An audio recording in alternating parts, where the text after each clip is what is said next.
Welcome to Changing Climate, Changing Migration, a podcast from the Migration Policy Institute about how the impacts of climate change are affecting migration.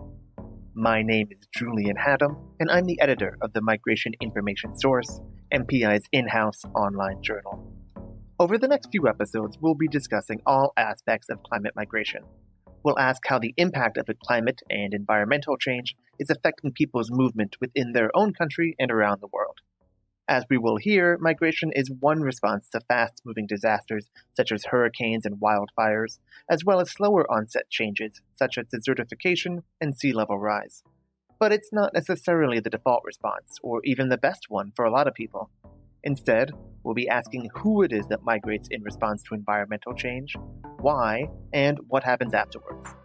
This podcast is being produced in conjunction with a series of articles evaluating the current state of climate migration and what it might look like in the future.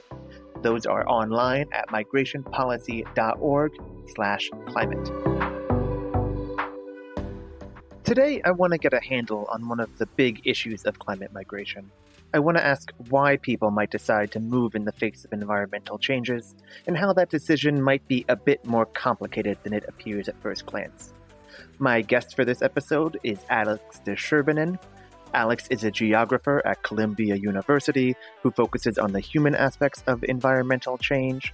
He has written, co-written, or edited dozens of articles, book chapters, and books on different issues related to climate change, including migration, vulnerability, and resilience. Alex, thank you so much for coming on today. It's my pleasure, Julian. So one of the things that tends to be surprising to some people who encounter this field for the first time is that the notion of climate or environmental migration is not necessarily new. In fact, there is a very, very long history of this interplay between the climate and human movement. There are cases of this dating back to the Roman Empire and the Mayans. In the United States, we might think of the Dust Bowl of the 1930s. So historically, what do we know about how the climate causes or affects migration? Yeah, that's a good question. Climatologists and historians have been looking at how climate has induced populations to move in the past. Clearly, what we're experiencing today is not the first time the climate has shifted in different ways or that variability has increased. Looking back to the end of the Roman Empire, some scholars have indicated that there was a period of high migration coinciding with a great deal of climate variability around 500 AD. With the fall of the Mayan Empire, there's been good evidence to show that there was a prolonged drought that may have affected the hydrological infrastructure that the Mayans had so carefully set up in the Yucatan and other parts of Guatemala that led to the collapse of the Mayan Empire. We see on the converse the case of the Mongolian expansion into Europe, well, basically westward and as far west as Europe during the 13th century AD when wetter conditions prevailed. So in some cases, dry conditions can force people to move out of areas, and we've seen that as recently as the Great Sahelian Drought of the 1970s and then into the early 80s, where a lot of people left rural areas and moved into cities in often precarious living environments around the outskirts of the Sahelian cities like Bamako and Nouakchott in Mauritania. But we've also seen, the Dust Bowl, the 1930s. The ebb and flow of population in relation to climate variability and change has been a long part of human history.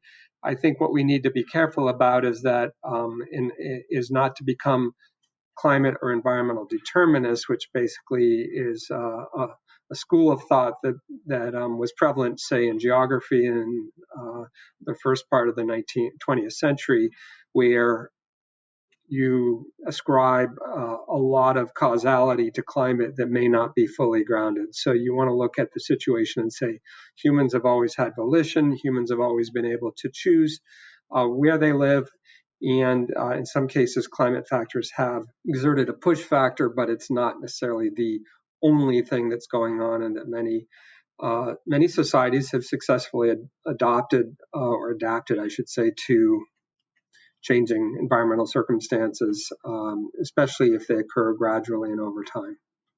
Yeah, I'd like you to talk a little bit more about that actually, because in the popular discourse, we often talk about people who are being forced to move because of major climate change or kind of forced out of their homes. This word forced comes up a lot, but you note it's not as simple as that.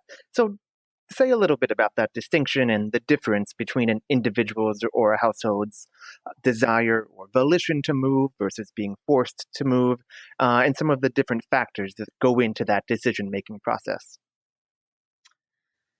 Yeah, well, my my own conclusion is, having studied this area for a while, is that even in some of the most dire circumstances, there are still elements of volition. Now, obviously, if someone's fleeing for one's life in a natural disaster context, people often, run for their lives, as it were, and that can happen in conflict situations. Of course, people flee to preserve themselves, but um, in a lot of other circumstances, people are still making choices, and so we talk about this spectrum from voluntary to forced, and I think an increasing number of scholars are saying it's a somewhat useful distinction to make between these two, but it's really in reality a spectrum, and that people fall on different levels or different places on that scale.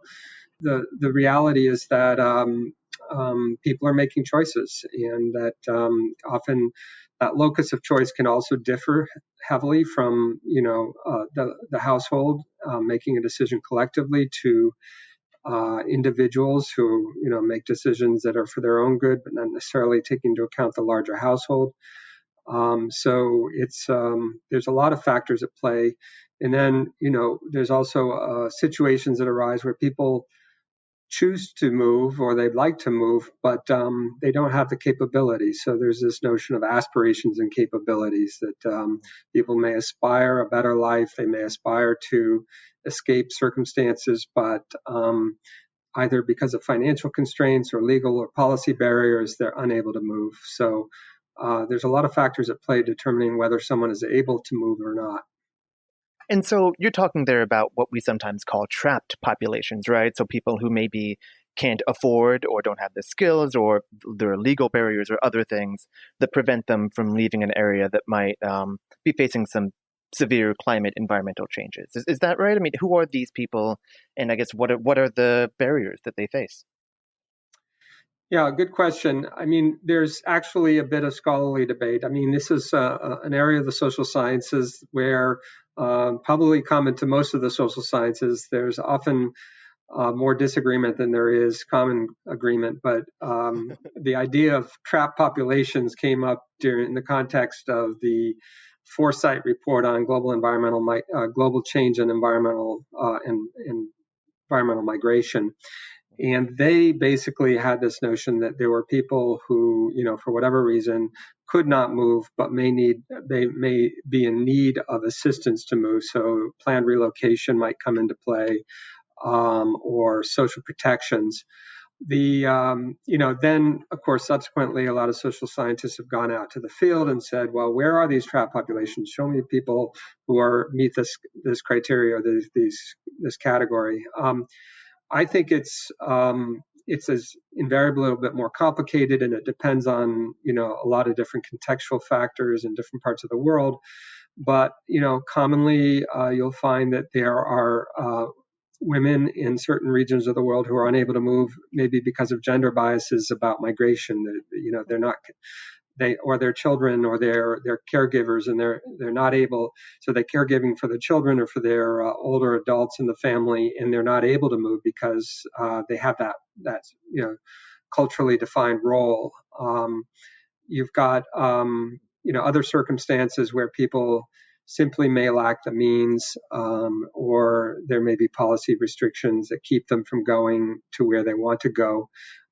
Internal migration tends to be easier, but there's even countries in the world like China that have registration systems that are intended in part to impede people from moving by restricting access to benefits based on your assigned residency. So there are a lot of things that come into play in terms of whether people are able to move or not. My sense is that trapped populations are in fact real and that they do exist, particularly in dryland environments and in some high montane environments or high mountain environments where poverty levels are high and the ability to move is relatively restricted. But there's still some debate about that. And you mentioned they're internal migrants, which are people who move within the confines of their own country. They don't go internationally.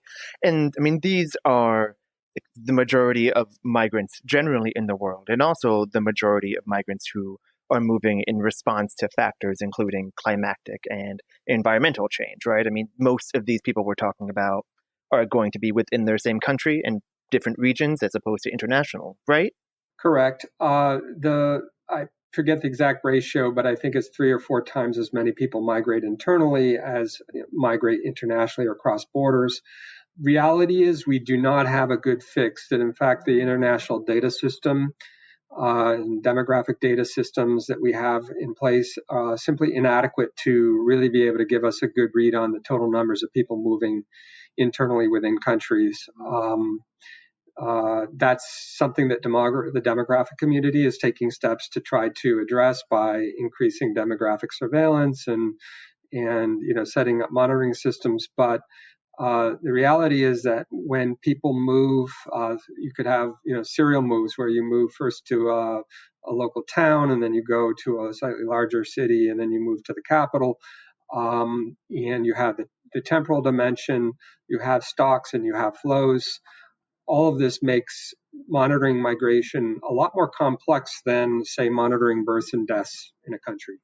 I also want to go back to something you just said. You referred to kind of drought situations and the ways that that can be a prompt for some people to move. I mean, I guess that gets to the question of what kind of events we're talking about here, both in terms of massive tsunamis, wildfires, what we call a quick onset, fast onset, major disasters versus slow moving drought, a gradual sea level rise, things like that.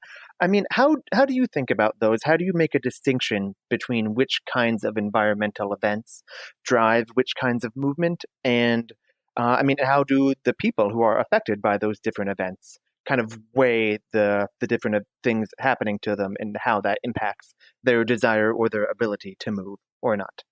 Yeah, well, the sort of commonly held view is that rapid onset events such as floods or cyclones will drive an initial pulse of people outside of an area to seek protection, but that the most common response is to return to the areas that were initially affected. And that can often be for very legitimate livelihood and other reasons. I've heard of countless cases from Mozambique to the case of Tacloban which was hit by a massive cyclone. This is a Philippine city. This particular city was almost wiped off the map, but government officials actually sought to construct housing away from the area that was immediately affected by the cyclone and farther from the shore. And some of the people who were relocated to those housing units actually ended up renting those units to return to the shore because they were fisher folk or whatever, and they had these very tight ties to livelihood systems that they depended on, and they were reluctant to move that far away. So you have these cases where people have either been relocated or are pushed out temporarily, but then return, often living in, risk-prone environments. And this is a known factor. And one thing that may occur is you may see successive events that then essentially lower the threshold or the barrier to migrate, and the people decide at a certain point, look at after the first cyclone I could survive, I could manage. The second one came along and I was knocked on my knees. But the third one came along, and I really needed, I just realized that it was no longer sustainable to live in this area, and so they give up. And one wonders, we're talking largely in the developing country context, but one wonders whether people in parts of Northern California these days are beginning to say, look, after the first forest fire alert, I was okay, but now that we've had 3 or 4 come through, and my house has been reduced to ash, some of those people may begin really questioning the logic of living in that particular environment. So the other element that you asked about is whether slower, more gradual changes are likely to affect longer term movements. That's certainly been the premise of some of my work and some modeling work, which we can touch on later with the World Bank. But the reality is that with the gradual erosion of livelihoods or the gradual reduction in crop yields or land degradation that may be hand in hand, and an unfavorable policy or market environment that basically means that smallholder agriculturalists are not able to make a decent living, these things start factoring into the logic, especially of young people and youth who are making decisions about, well, is this where I want to live my future? Or is this where I want to raise my kids? And so those kinds of more longer term, slower onset events, changes in temperature and precipitation over longer periods of time, maybe may have also a causal link and may cause people to start questioning whether they can really adapt to those new and changing situations. And those are precisely the kinds of situations that are being exacerbated or that are being brought about by global climate change and global warming, right? I mean, so I guess what's the relationship here? We talked about how climate events and environmental events historically have affected movement, but tell me how things are changing and aggravating those kinds of situations.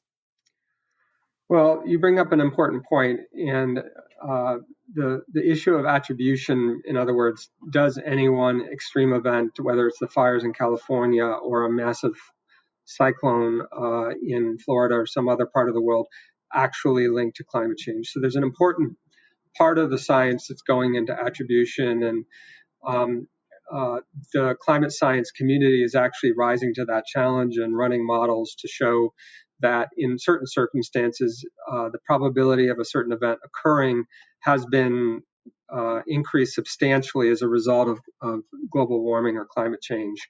In other cases, they may say, well, this particular event might have happened anyway. So even though it seems quite extreme and the level of devastation was high, it is not outside the sort of historical range of probabilities that exist for these events. So one reason why some people have been reluctant, for instance, to expand the definition of refugees to include climate refugees is precisely this inability, in some cases, to tie specific events to climate change and therefore say these people move because the climate has shifted, and the climate has shifted because, emissions have continued to remain high in the global north, and therefore we owe it to our brothers and sisters in the global south to help them out. So this essentially causal chain from climate change to individual events or longer term changes to someone deciding that they're going to move and then labeling them one way or another as a climate migrant or climate refugee. It can be considered pretty tenuous to make those connections. There's equally well, though, people on the other side who say, well, there's no doubt in our minds or in their minds that climate is really making the living situations of many people aggravating situations for many people, especially in the global south, and that therefore, making these linkages is not such a leap. Yeah. But it's a lot more complicated, it sounds like, than we'd like to imagine. It's not just a simple case of the rain comes, the storm comes, people leave their house, that's it. There's a lot going on, I guess. Correct.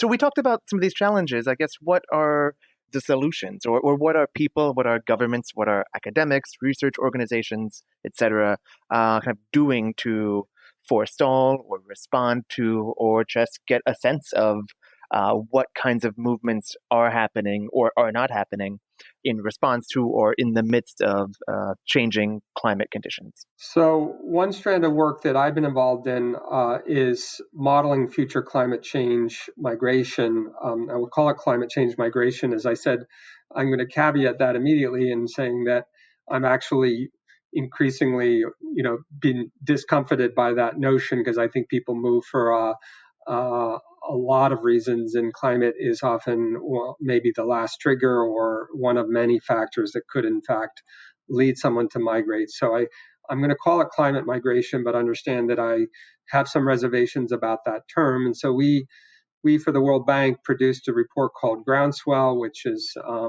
report that essentially looks at out to 2050 internal migration and provides numbers, which I wasn't super enthusiastic about, but that was something the bank really wanted, was to just be able to get a grasp on what kind of numbers we might be talking about in different parts of the world. And also, it actually provides maps that show where people are likely to be leaving from and where people will likely be migrating towards. And we have those for all the countries that we've modeled. Shortly, we'll have an updated report, Groundswell version 2. And in that report, we'll cover pretty much all the world, developing world that is, members of the World Bank or, aid recipients of the World Bank. So that work is one way in which donor organizations are trying to get a grip on what might happen in the future to, in the case of the World Bank, to help their client governments actually understand what kinds of things, what the level of the challenge may be for them, and then what kinds of adaptation responses they may want to put into place. So there's different types of responses that donors are putting into place. There's sort of two types, I would say, generally speaking. One is kind of addressing the root causes, and among them are these climate push factors. And so this notion of what's called in situ adaptation or local adaptation, where you essentially improve agricultural practices, maybe improve water management, you do a number of things to climate proof housing or otherwise make it people better able to sustain, let's say, extreme events and be able to stay there in place. So donors are providing assistance to try to make local conditions better.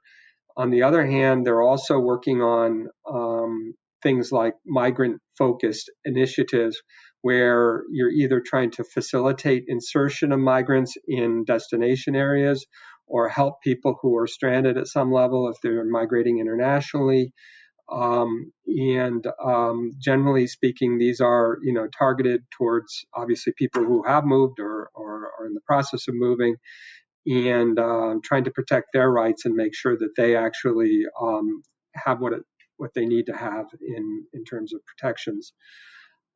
So there's a lot going on in this space. In the meantime, humanitarians are also jumping into the game and looking at, climate resilience practices and trying to prevent displacement. Displacement is obviously at the forced end of the spectrum, and, what can we do to help people sustain and kind of be resilient to the kinds of impacts that we might expect more of in the future. And you mentioned that you're a little skeptical about using numbers, but there are some pretty big numbers attached to these kinds of movements, and there has been, I guess, a fair amount of back and forth about those numbers. I believe for your previous World Bank report, you estimated, or you and your team estimated, 100-something million people might be affected by this in a couple of different regions by 2050. I've seen estimates of several hundred million people, I think a billion plus, right? How many, very briefly, people are we talking about here? And for the layperson, how difficult is it to make those kinds of measurements? Well, it's difficult, and there's different methodologies for doing it, and I won't bore the audience with the nitty gritty of the different types of methods that are being used and the ways that people are trying to model this. The World Bank produced some estimates that range from roughly on the low end around. So this is the report I was mentioning earlier, the Groundswell. of roughly 30 million people on the low end to about 143 million people on the high end in three major regions, all of Latin America, Sub-Saharan Africa, and South Asia. And that's by 2050, right? That's by 2050, and as I said, we'll have new numbers that essentially incorporate more of the world in the future. Mm-hmm. There's other measures that have been other ways of estimating this. A group looked at the population that would be exposed to a 1 meter sea level rise and found that it was about 230 million people today. So let's assume that there's both population growth and that people may continue to favor the coast. So by the end of the century, when sea levels may rise up to a meter, and if you add in storm surge and other things that could be on top of that, you could well see 300 to 400 million people who are essentially, in harm's way in those areas. Whether they move or not is an open question. There's ways of adapting to some of these things, but that gives you a sense of the orders of magnitude that we may be looking at. A lot of people, I guess it's fair to say. Sure. Yeah. All right. On that note, I guess I think we're out of time, so we should probably wrap it up there. But thank you so much for coming on. Alex de Sherbinin is the Associate Director for Science Applications and a Senior Research Scientist at Columbia University's Center for International Earth Science Information Network. As he mentioned, he's working on a major updated report for the World Bank about climate migration and has published extensively on various aspects of the subject. Alex, thank you so much again. I really appreciated it. It's been fun to talk to you. It's been a pleasure, Julian. Thank you.